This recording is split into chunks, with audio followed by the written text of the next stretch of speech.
Patrick Smith is only the second African American to win Homecoming King. He said that he was happy for not only winning, but for what the win meant to minority students. That historic moment was overshadowed by the coverage from the campus paper, the Kentucky Kernel. I had first heard that they were gonna possibly use just the Queen's picture. I think maybe a day or two after, so I was still fresh, winning everything. So I didn't really pay much attention to it because I was more focused on the positive and me winning and stuff.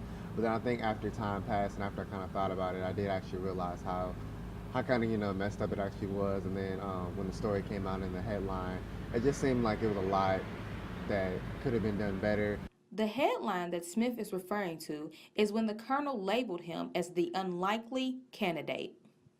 And I can remember coming up with the headline as a group, and we were thinking of all different ways, like how we could present this.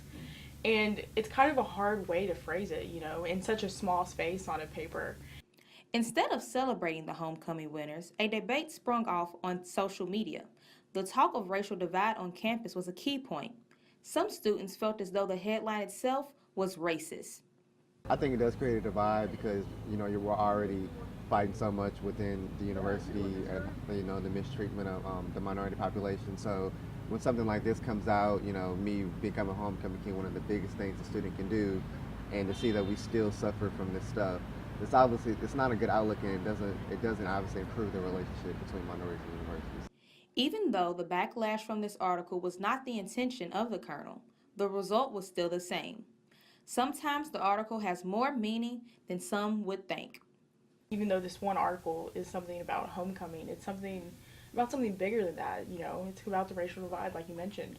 And I think that we're going to have to make changes in how we're presenting ourselves.